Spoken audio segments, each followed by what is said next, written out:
clubs qui ont des traditions. Manchester United, le Real de Madrid, le Barça.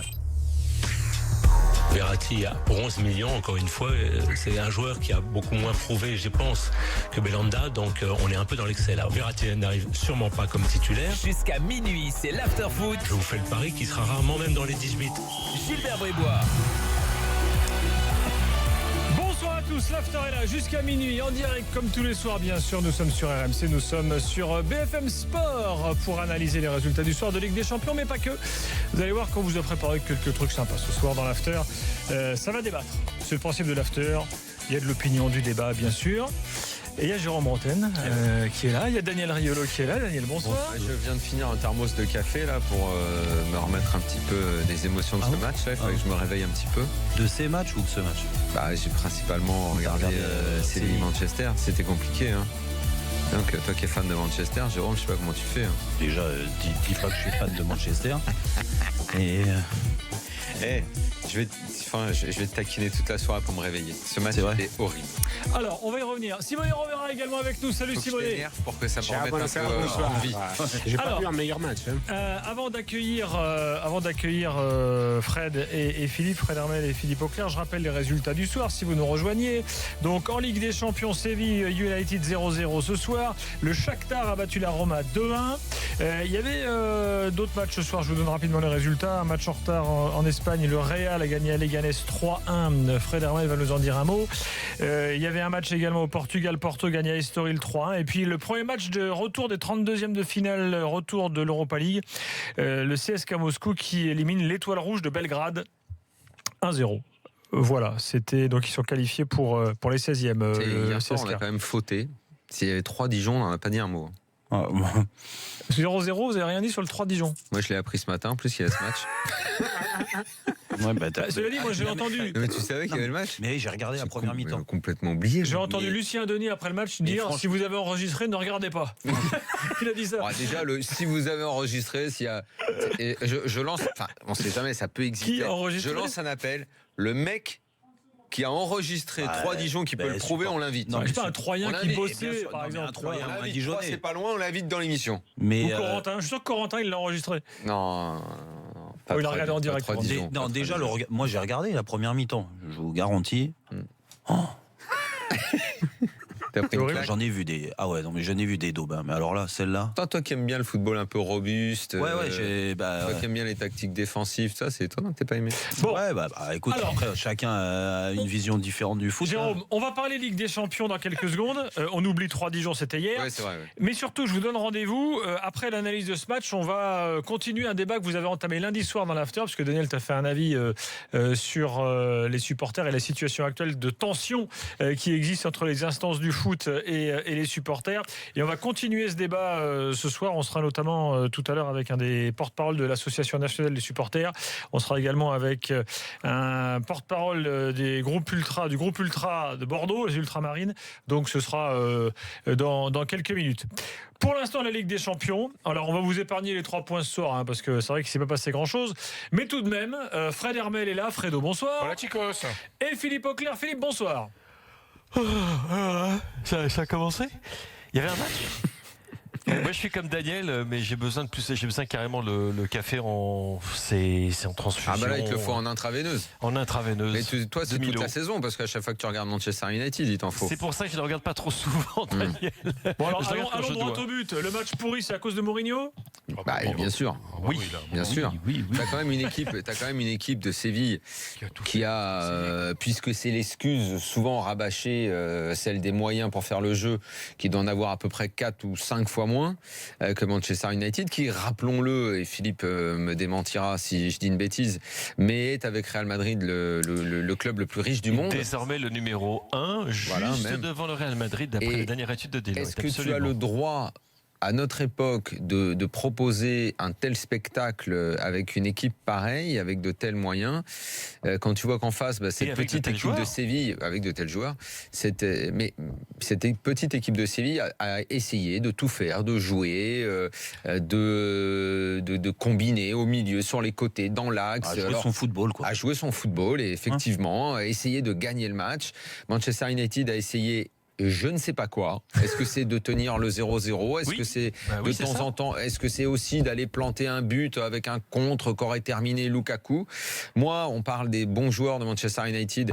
Écoute, je pense que je vous demande, si jamais d'ici la fin de la saison, vous m'entendez critiquer Lukaku, Pogba, Martial ou quiconque, je vous demande de m'arrêter. Parce qu'en fait, ils sont incritiquables.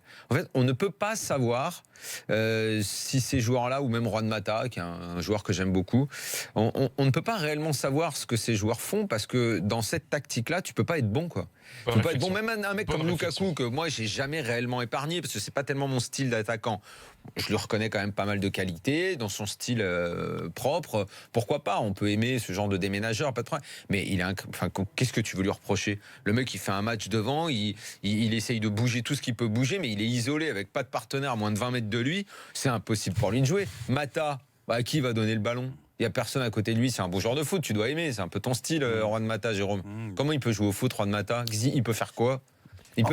En fait, moi, j'ai pas une analyse vraiment différente, mais quand même, il faut dissocier la première et la deuxième mi-temps. La première mi-temps, Manchester, on l'a dit à la mi-temps avec Fred et Philippe, Manchester n'a rien proposé. Il n'y a qu'une équipe qui faisait le jeu et elle s'est montrée. C'est quoi de plus ? Non, en deuxième mi-temps, je trouve deux attaquants pour essayer de. Non, même avant qu'ils fassent des changements. Alors, je te dis pas que c'était flamboyant. Attention, on ne va pas dire ce que j'ai pas dit. Tu peux atténuer cette équipe, elle a quand même joué plus haut.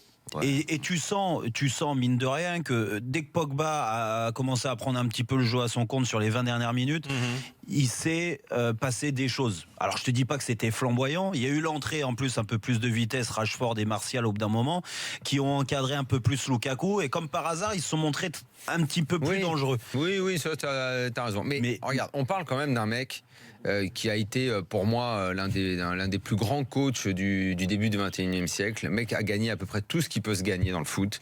Toi, tu t'as été sur la pelouse face à une équipe à lui qui a gagné la Ligue des Champions. Il jouait pas comme ça. Il n'a pas toujours joué comme ça, Mourinho. Ça n'a pas toujours été ça, son football. L'Inter qui bat le Barça 3-1. C'est pas comme ça. Il y a beaucoup d'intensité. Le Real, quand il gagne la Liga, ça joue pas comme ça. Ça joue pas. Que ce soit pas. Qu'est-ce que vous voulez dire, qu'il vieillit mal ? Mais je ne sais pas dans quelle idée il est en train de s'enfermer. Le meilleur joueur de Manchester United, que ce soit pas Guardiola, ok. Mais ça, c'était pas comme ça. L'Inter, je crois qu'il bascule au Real. Il y a un truc au Real qui se passe dans sa tête. Je ne sais pas comment il a mais pas tout de suite. Parce qu'il a rencontré Fred Herbel. Mais même le. Je ne sais pas, Fred, ce que tu lui as fait, qu'est-ce que tu lui as fait boire. Je réponds à la question. Fred et Philippe ensuite. Je réponds à la question. Il y a un complexe qu'il développe par rapport à Guardiola qui le change totalement. Oui, je sais ça. Oui, c'est vrai. C'est vrai. Au moment où il est à Madrid. Mais est-ce que c'est au point d'aller s'enfermer dans une opposition totale ? Ouais. Il y a un moment du coup, il retrouve Guardiola, c'est con. Et oui. Ouais, mais là, c'est fini. Mais là, si tu veux rejoindre Manchester United, c'est le mec qui a mis l'oseille. Tu peux pas garder cet entraîneur. Alors attends, Philippe voulait dire un mot. Philippe. Oui, deux mots en l'occurrence, c'est que même l'équipe de Chelsea, quand il revient et qu'il gagne son deuxième titre, moi franchement j'ai des souvenirs de très beaux matchs avec Oscar Fabregas et Hazard, c'était un régal par moment, franchement. Et le meilleur joueur de Manchester United ce soir, et c'est là-dessus que je voulais revenir, c'est Scott McTominay, le jeune écossais, qui fait un super boulot au milieu de terrain. Après sur la fin, Hazard il en avait vraiment ras le bonbon. Oui. Mais le fait isolé devant, il en avait marre, il y en avait beaucoup qui en pouvaient plus. Mais je suis d'accord en plus avec Jérôme, c'est que moi sur la fin de match, je me suis dit ils vont en planter un. Ils vont en planter un parce qu'ils ont largement les moyens, les joueurs sont de meilleure qualité. Dès qu'ils appuyaient un petit peu sur l'accélérateur, que ça montait un peu plus haut, tu voyais que du côté de Séville c'était un peu branlant. Donc tu te disais ils vont faire le coup habituel, le 1-0 à la 83e et puis après on boucle la baraque. Ils ne l'ont même pas fait. Mais bon, cela dit, je ne pense pas que Séville puisse avoir beaucoup d'espoir pour le match retour. Ce qui est peut-être pas très moral. Alors, franchement, je demande à voir. Ouais. Écoute, parce que quand je vois la différence de. Moi, depuis le début, je pensais que Séville passerait pas. Mais quand je vois ce soir, je me dis, mais attends, mais bien sûr, pour passer, il fallait après, qu'il gagne Fred ce là-bas, soir. ne serait-ce que physiquement, parce ils sont vraiment plus forts physiquement. Ils peuvent un peu les broyer. Non, quoi. et puis bon, Ils vont se mettre à jouer. Ils ont quand même assez de mecs de talent pour. Exactement. Déjà, il n'y aura pas pas un complexe, mais cette attitude qu'ils ont eue sur la première mi-temps à jouer très bas en refusant le jeu. Ce serait une surprise que Séville sorte quand même. De toute façon, que Séville répète son foot à Old Trafford, sans aucun doute, Séville arrivera avec les mêmes ambitions dans le jeu qu'ils l'ont eu ce soir. Le problème de Séville... je ne sais pas si exactement pareil. Non, mais ils auront de l'ambition. Montella sera peut-être un petit peu plus... Non, mais Montella, avec les joueurs qu'il a, Daniel, il peut pas... Aujourd'hui, il peut pas se dire, je vais attendre, je vais contrer. Oui, non, t'as raison, il ne peut pas travestir son équipe, il n'a pas les... Aujourd'hui, ce qui a tué Séville, c'est... le manque d'efficacité devant. Oui, mais c'est la différence entre les grands d'Europe et une très bonne équipe. Bien sûr. Mais parce que s'ils sont réalistes, s'ils ont un bon attaquant, s'ils ont un meilleur passeur, parce que où ils ont pêché Séville ce soir. Passeur, c'est la finition vraiment. C'est le dernier geste, l'avant-dernier geste. J'ai trouvé qu'il y avait des. S'ils ont ces deux mecs-là, il en faut que deux. Au niveau, ce soir, ils gagnent tous les jours. Ils peuvent même faire un grand pas vers la qualif. D'ailleurs, à propos de Séville, Fred, j'ai des stats. Muriel et Ben Yedder ont joué tous les deux 24 matchs depuis le début de la saison. Oui, sauf qu'au début de la saison, c'était notre entraîneur jusqu'à Noël. 5 buts pour Muriel, 14 pour Ben Yedder. Oui, sauf et que ce soir, Ben Yedder est resté sur le banc. Ouais, mais Ben Yedder, il était préféré à Muriel par l'ancien entraîneur Berizzo qui était viré. Mais pourquoi il l'aime pas? Qu'est-ce qu'il a avec lui? Parce que c'est. Mais parce qu'en fait, il préfère Muriel et ils ont le même agent. Truc personnel. Et surtout, il bouge pas ses équipes depuis longtemps, depuis l'Italie. Déjà, il le jouait. Et voilà, c'est ça. C'était déjà un son joueur. Simonet va le confirmer. Montella, il bouge à peine son. D'ailleurs, il traîne beaucoup à faire ses changements ce soir. Ah bah il fait la 85e, je crois. Absolument. Premier changement. 83e. Donc lui, c'est un mec qui a un 11 et il il faut être précis, t'as raison, voilà, après, je préfère d'accord ou pas. Dans l'after quand même. Mais moi, je trouve qu'il y a après, connaissant Ben Yedder, pour le match retour, peut-être que Ben Yedder peut être un joueur très intéressant. Tiens, Aboudé est là, supporter historique de Manchester United. Bonsoir. Bonsoir, j'y vais, il est là? Bah, peu qu'il est là. Bonsoir messieurs, bonsoir à tous. Salut. Je suis comme vous déçu du match. Moi j'ai revu un peu le match contre l'Ajax, mais avec la finition en moins, quoi. Et voilà, on a une telle belle équipe sur le papier qu'on aurait pu vraiment faire mieux, quoi. Certes, on est à l'extérieur, c'est la Ligue des Champions, mais si vous regardez les stats, ça fait pitié, quoi. Ils ont 12 corners à 4. Ils ont 22 frappes, je sais pas combien, 6 pour nous. Je suis d'accord que, bon, c'est un match aller, mais Mourinho, il exagère, quoi. Enfin, voilà, faut pas se cacher, quoi. Et certes, vous êtes aussi un peu optimiste pour le retour. Je le suis aussi, mais Séville, je pense qu'il peut nous surprendre. Il y a quand même Nolito aussi sur le banc. Vous avez parlé de Ben Yedder tout à l'heure. Mais il y a Nolito aussi, donc il y a moyen pour eux de faire quelque chose aussi. Oui, pareil, Nolito ne trouve pas grâce à ses yeux, Fred, pareil. Non, alors qu'il jouait avec, plus souvent avec Berizzo, quoi. Mais je te dis, il y a un 11, il bouge à peine, quoi, même dans les matchs. Quoi. Donc, Après, moi, à Boudé et vous, je vous trouve, alors pas sévère, parce que Mourinho, bien sûr qu'on le connaît aujourd'hui, il est comme ça dans cette stratégie-là.